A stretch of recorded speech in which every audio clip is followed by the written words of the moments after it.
জয় গুরু, বন্দে পুরুষোত্তম। আপনারা সকলে কেমন আছেন? আশা করি খুব ভালো আছেন এবং আমিও খুব ভালো আছি। আজ আপনাদের জন্য রয়েছে দেবীপ্রসাদ মুখোপাধ্যায়ের কলমে শীতের সকালে গল্পটির দ্বিতীয় এবং শেষ পর্ব। এই গল্পের আগের পর্বে আমরা দেখেছিলাম লেখক দেবীপ্রসাদ মুখোপাধ্যায় যখন সকালে মর্নিং ওয়াকে বেরিয়েছিলেন তখন তার পণ্ডিত মশাইয়ের সঙ্গে দেখা হয় এবং তখনই তার সঙ্গে তার বাড়িতে গিয়ে তিনি জানতে পারেন, বলা ভালো ডিসকাশন তাদের মধ্যে একটা হয় যে নিরামিষ খাবার খাওয়া কেন স্বাস্থ্যের পক্ষে ভালো। এবং এই যে পণ্ডিত মশাই, এই মানুষটি কিন্তু দেবীপ্রসাদ মুখোপাধ্যায়কে বেশ অনেকগুলো রিসার্চ পেপার এনে দেখান, যেখানে বিদেশের দেশের বিভিন্ন ধরনের তথ্য এসেছে যে নিরামিষ খাওয়া স্বাস্থ্যের পক্ষে কেন ভালো। আজকে তারই দ্বিতীয় পর্ব নিয়ে কন্টিনিউ করব আমরা। আর যেটি পেয়েছি আমি আলোচনা পত্রিকা চৈত্র 1431 এপ্রিল 2025 একটি অংশ থেকে। চলুন শুরু করা যাক। আপনারা শুনছেন দেবীপ্রসাদ মুখোপাধ্যায়ের কলমে শীতের সকালে পর্ব 2।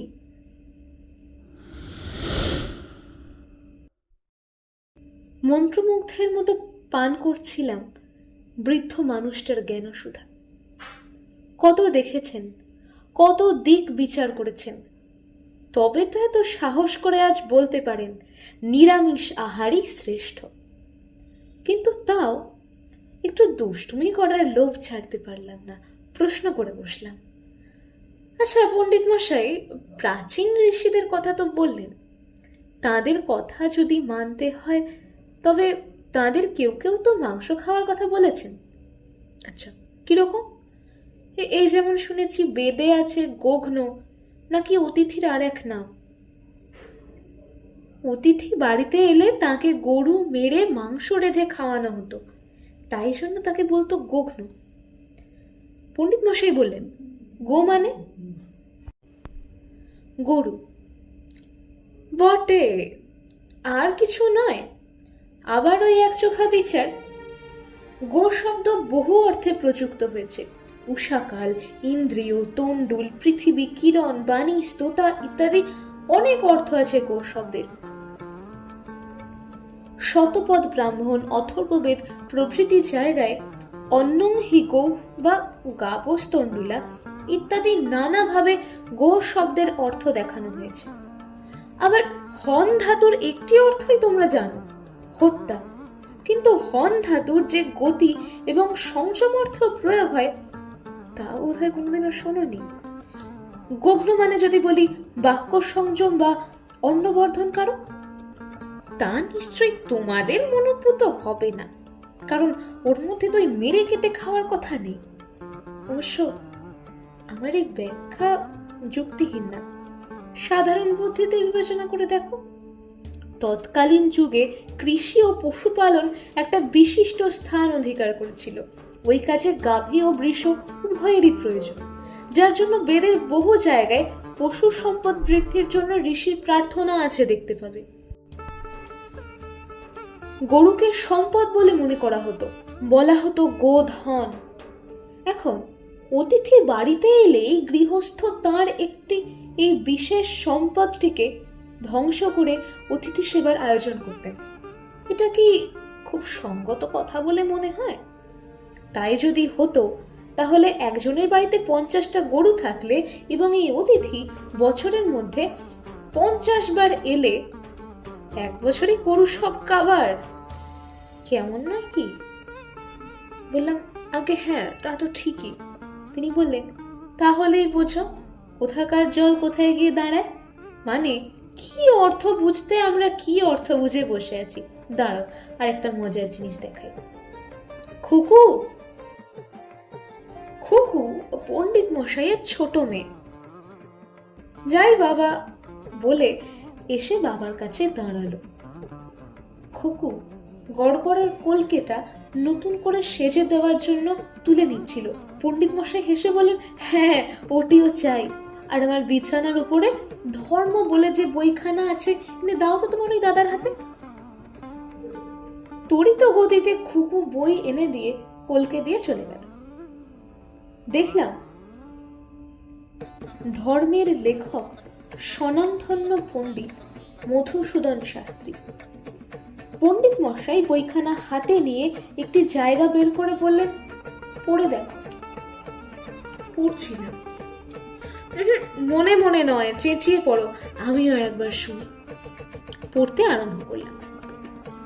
বেদে আছে আরে গগ্ন, ঋগ্বেদ 1:11-10 অংশে, গোঘাতক হইতে দূরে থাকো।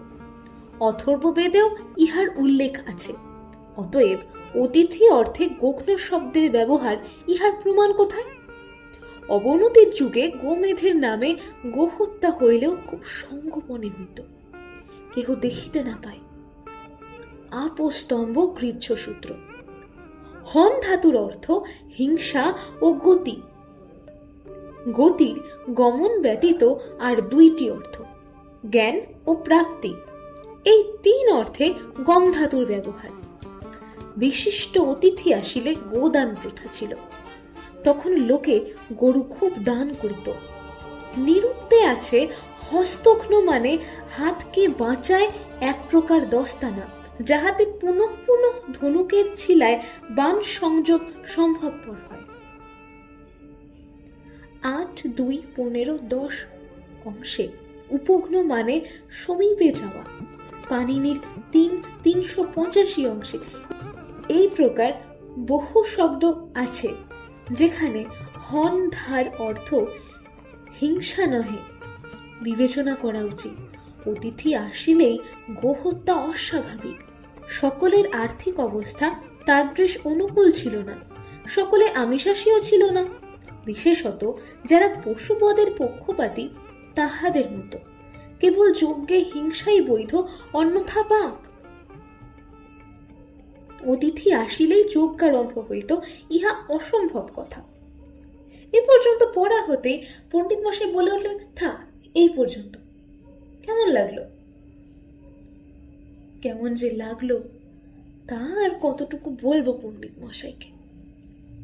অবাক হয়ে দেখছি আর ভাবছি, কত দিকে কত কি জানার আছে, যে জানার সাহায্যে আমরা ভালো থাকতে পারি, ভালো রাখতে পারি আমাদের পরিবেশকে। অজ্ঞাতসারে কত ভুলই না আমরা দিনরাত করে চলেছি। যথার্থ পরিপ্রেক্ষিতে ব্যাপার ও বিষয়গুলিকে জানাই হলো অজ্ঞানতা দূর করা। শুধু দুপাতা পড়তে শিখলেই যে জ্ঞান হয় না, জ্ঞান যে আরো দূরে, তাই মানুষটির কাছে ভালোভাবেই উপলব্ধি করতে পারছি। ওর কাছ থেকে আরো কিছু শোনার ইচ্ছায় প্রশ্ন করলাম, কিন্তু পণ্ডিত মশাই, মাছ বা ছাগল, ভেড়া এগুলি তো খাদ্য বলে মানুষ গ্রহণ করেই ফেলেছে। এদের বংশবৃদ্ধিও হয় খুব। যদি খেয়ে খেয়ে না কমানো যায়, তবে এরাই তো সারা পৃথিবীকে অধিকার করে বসবে, জলে স্থলে সর্বত্র। তা হয় না। প্রকৃতিতে অসামঞ্জস্য বলে কিছু নেই। যেখানেই অসামঞ্জস্য বা অসঙ্গতি, প্রকৃতি সেটাকে সঙ্গতিশীল করে পরিমাপিত করে দেয়। প্রকৃতির বিরুদ্ধাচরণ যখনই আমরা করতে চাই, তখনই ভীষণ সংঘাতের সৃষ্টি হয়। যথাযথ নিয়ন্ত্রিত না হলে ওই সংঘাত জীবনের পক্ষে বিপজ্জনক হয়ে উঠতে পারে। প্রকৃতির দিকে চেয়ে দেখ না, গাছগুলি কেমন বাড়ে, পাখি খুঁটে খুঁটে আহার সংগ্রহ করে, নদী আপনা হতেই বয়ে চলে। এই স্বাভাবিক। এই নদীর কথাই ধর না। আমাদের দেশে যদি জোর করে যত্রতত্র অবৈজ্ঞানিক ও অনিয়ন্ত্রিতভাবে বাঁধগুলি না দেওয়া হতো, তবে দেশে প্রতি বছরে তো ভয়াবহ বন্যা হতো না। বাঁধ দেওয়াতে নদীর স্বাভাবিক গতির ঊর্ধ্ব হয়েছে। আমাদের ছোটবেলায় দেখেছি বন্যা তখনও হয়তো হতো, কিন্তু প্রতি বছরই তা এমন মারাত্মক রূপ নিয়ে দেখা দিত না। প্রকৃতি নদীর জলধারাকে স্বাভাবিক গতিতে বহতা থাকার সুযোগ করে দিত। ও ব্যাপারেও ঠিক তাই। প্রকৃতি ঠিক মতো নিয়ন্ত্রিত করে জীবজগতে যার যেমন থাকা দরকার সেটুকু নির্ধারিত করে দেবে। তা নিয়ে তোকে আমাকে মাথা ঘামাতে হবে না। কিন্তু পণ্ডিত মশাই, এই যে বহু লোক মাছ ধরে বা পশুর মাংস বিক্রি করে পেট চালায়, নিরামিষ আহার চলতে হলে সেই বিপুল জনমণ্ডলী তো বেকার হয়ে পড়বে। দেশে দেশে ভয়ঙ্কর একটা অর্থনৈতিক বিপ্লব দেখা দেবে। সেই সমস্যার সমাধান কিভাবে হতে পারবে? তারও উপায় আছে। এর বাঘা উত্তর দেওয়া আছে তোদের এনসাইক্লোপিডিয়া ব্রিটানিকায়। সেখানে সব মনীষীদের কথায় বাস্তব সমাধানের দিক খুলে দেওয়া আছে। তাঁরা বলেছেন, জনসংখ্যা যদি বাড়ে তবে একমাত্র নিরামিষ আহারের দ্বারাই সব খাদ্যের চাহিদা মেটানো যেতে পারে। হিসাব করে দেখা গেছে যে একজন নিরামিষভোজীর খাদ্য সরবরাহের জন্য প্রয়োজন হয় 1 একর জমি, কিন্তু একজন আমিষভোজীর সেখানে লাগে 2 একর। তাহলে কি হলো? একজন আমিষভোজী গড়ে কিন্তু 2 জন মানুষের জীবিকার ওপর ভাগ বসাচ্ছে। এই জমি শুধুমাত্র শাকসবজি ফলাবার জন্যই যে লাগে তা নয়, পশুচারণ, ময়লা অপসারণ ইত্যাদি বিভিন্ন কাজে যে জমির দরকার হয় তার সবটা নিয়েই এই হিসাব করা হয়েছে। সমস্ত মানুষ যদি এইভাবে ভাবিত হয় তাহলে সমস্যাটা খুব বেশি দিন থাকে না রে। এর দিকটা নিয়ে তো কেউ মাথা ঘামায় না, কোনো কিছুর সুফল কুফল নিয়ে কেউ বিচার করে না। রসনা ইন্দ্রিয়ের তৃপ্তি হলেই হলো, ব্যাস সেটাই খাদ্য। কিরকম জানিস? একটা গল্প মনে পড়ল। এক কবিরাজ এক বাড়িতে রোগী দেখতে গেছে। বাড়ির ছেলেটির খুব অসুখ। যাই হোক, দেখে শুনে কবিরাজ মশাই ওষুধ ঠিক করে দিলেন। যাওয়ার সময় কর্তাকে বলে গেলেন, ছেলেকে গরম জিনিস টিনিস খেতে দিও না, ইলিশ মাছটা যেন না খায়, ঠান্ডা জিনিস মানে ডাব, মিশ্রির জল এইসব খেতে দিও। কবিরাজ মশাই চলে যাওয়ার পরে কর্তা বলছেন, ব্যাটার বুদ্ধি কত, এই নিয়ে আবার কবিরাজি করে। ইলিশ মাছ সারাক্ষণ জলের নিচে থাকে, সেটা ঠান্ডা না হয়ে হলো গরম জিনিস। আর ডাব, নারকেল সারাদিন গাছের মাথায় পড়ে রোদ খায়, সেটা হলো ওনার ঠান্ডা বস্তু। বুঝলি তো, আজকালকার এই তোদের নব্য মাথাগুলো ওই ওই সব ওই বাড়ির কর্তার মাথার মতো, সবসময় উল্টোপাল্টা বুঝবি, তাই এত ঝামেলায় পড়িস, রোগ ব্যাধিতে কষ্ট পাস। হয়তো বলবি, এ আপনাদের যুগ নয়, এটা প্রগতির যুগ, অনেক এগিয়েছে, প্রাচীন ধারা এখন চলে না। কিন্তু আমি বলি, তোমরা এগিয়ে যাও, কিন্তু প্রাচীনকে পায়ে দোলে যেও না। প্রাচীনের অনুশাসন নিয়েও নবীনের ছাপে তাকে চিহ্নিত করো, নবীনের ফ্রেমে প্রাচীনের ছবিখানি বাঁধাও, দেখবে অনেক আপদ কেটে যাবে।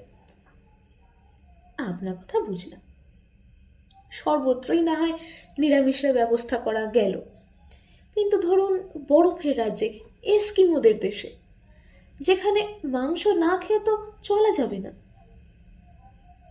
পণ্ডিত মশাই বলছেন, বরফের গায়ে এক ধরনের শ্যাওলা পড়ে, জানো? সেগুলি সবুজ আর অত্যন্ত পুষ্টিকর। সমুদ্রের কিনারে কিনারেও ওই রকম গুল্ম হয়। কাশ্মীরের বরফাচ্ছন্ন অঞ্চলেও ওই রকম শ্যাওলা জাতীয় তৃণ বা গুল্ম দেখা যায়, আর তা জন্মায়ও প্রচুর পরিমাণে। বরফের দেশের মানুষ তা খেয়েই জীবন ধারণ করতে পারে। আসল কথা কি জানো? আগে ওই রাক্ষসের মতো মাংস খাওয়ার প্রবৃত্তি ছাড়তে হবে, তবে এইসব পথ পাওয়া যাবে। বাইবেল তো কত লোকে পড়ে, কিন্তু কজন এই কথাটা জানে? জিজ্ঞেস করো তো। ওল্ড টেস্টামেন্টের একবার গোড়াতেই জেনেসিসে আছে, ঈশ্বর মানুষকে খাদ্য হিসেবে যা প্রদান করলেন তা হলো যাবতীয় বীজোৎপাদক ঔষধি, নানা রকমের ফল এবং শাকাদি। দেখো, ঈশ্বর খাদ্য হিসেবে কিন্তু মাছ বা মাংসের অনুমোদন করেননি। প্রাণী দেহের জান্তব কোষ মনুষ্য দেহের জান্তব কোষের প্রায় সমধর্মী, সেই জন্য মানুষের পক্ষে অপর জান্তব কোষের পরিপাক করা মুশকিল। পূর্ণ পরিপক্ক না হওয়ার ফলে ওই কোষগুলি মানুষের শরীর পচন ক্রিয়া শুরু করে, তাদের দৈহিক ক্ষতির কারণ ঘটে। এই পচনটা কেমন একটু লক্ষ্য করলে দেখতে পাবে। ঘরের কোণে 1 খণ্ড মাংস রেখে দাও, 2 দিন পর দেখো মাংসখণ্ডটিতে পোকা সৃষ্টি হয়েছে এবং তার দুর্গন্ধ এতই বেশি যে ওদিকে যাওয়া যাচ্ছে না। আর একটা পেঁপের খণ্ডটা 7 দিন পরেও দেখো শুকিয়ে গেছে বটে, কিন্তু ওই মাংসের মতন পচা গলার বা দুর্গন্ধের ব্যাপার সেখানে ঘটেনি। আবার একটা লতা বা একটা গাছের কিছু অংশ কেটে নাও, কিছুদিন পরে দেখো সেখান থেকে আবার নতুন শাখা গজাচ্ছে, কিন্তু একটা ভেড়ার পা কেটে ফেললে আর নতুন পা গজায় না। জীব দেহ ও উদ্ভিদ দেহের মধ্যে এতখানি পার্থক্য। এত গভীর বিশ্বাসে পণ্ডিত মশাই কথাগুলি বলছিলেন যে তার প্রতিটি কথারই ছাপ যেন চোখে মুখে ভেসে উঠছে। সকালের রোদটা খানিকটা তার মুখে এসে পড়ছে, তাতে তার বিশ্বাসের মাত্রা যেন আরো উজ্জ্বল দেখাচ্ছে। খুকু এর মধ্যে আরো একবার এসে তামাক পাল্টে দিয়ে গেছে। পণ্ডিত মশাই এবার অন্য কাজে যাবেন। উঠে বললেন, তুমি তো আছো এখন, সুযোগ পেলে আবার এসো, বসা যাবে। আমি উঠে দাঁড়িয়ে পণ্ডিত মশাইয়ের পায়ের ধুলো মাথায় নিলাম। যাওয়ার জন্য পা বাড়িয়েছি, এর মধ্যে খুকু প্রায় ছুটতে ছুটতে এসেছে। এক হাতে একটা থালায় চিড়ে ভাজা, ছড়ানো কাঁচা বাদাম ও নারকেলের কয়েকটা ফালি, আর হাতে এক গ্লাস গরম দুধ। দাদা, একটু মুখে দিন। মনটা এতক্ষণে ভরে গিয়েছিল, এইবার পেটটি ভরিয়ে বাড়ির দিকে রওনা হলাম। আজকের পর্বটি এখানেই শেষ হচ্ছে। আগের পর্ব এবং এই পর্বটার সঙ্গে লিঙ্ক করে পুরোটা শুনতে আপনাদের কেমন লাগলো অবশ্যই জানাবেন। যদি রেলিভেন্ট মনে হয় তাহলে অবশ্যই দুটো পর্ব আপনার বন্ধু বান্ধবদের সঙ্গে শেয়ার করতে ভুলবেন না, এবং যাদেরকে মনে করেন যে এই ভিডিওটা তাদের কাছে ইনফরমেটিভ হতে পারে অবশ্যই শেয়ার করবেন। সকলে ভালো থাকবেন, সুস্থ থাকবেন।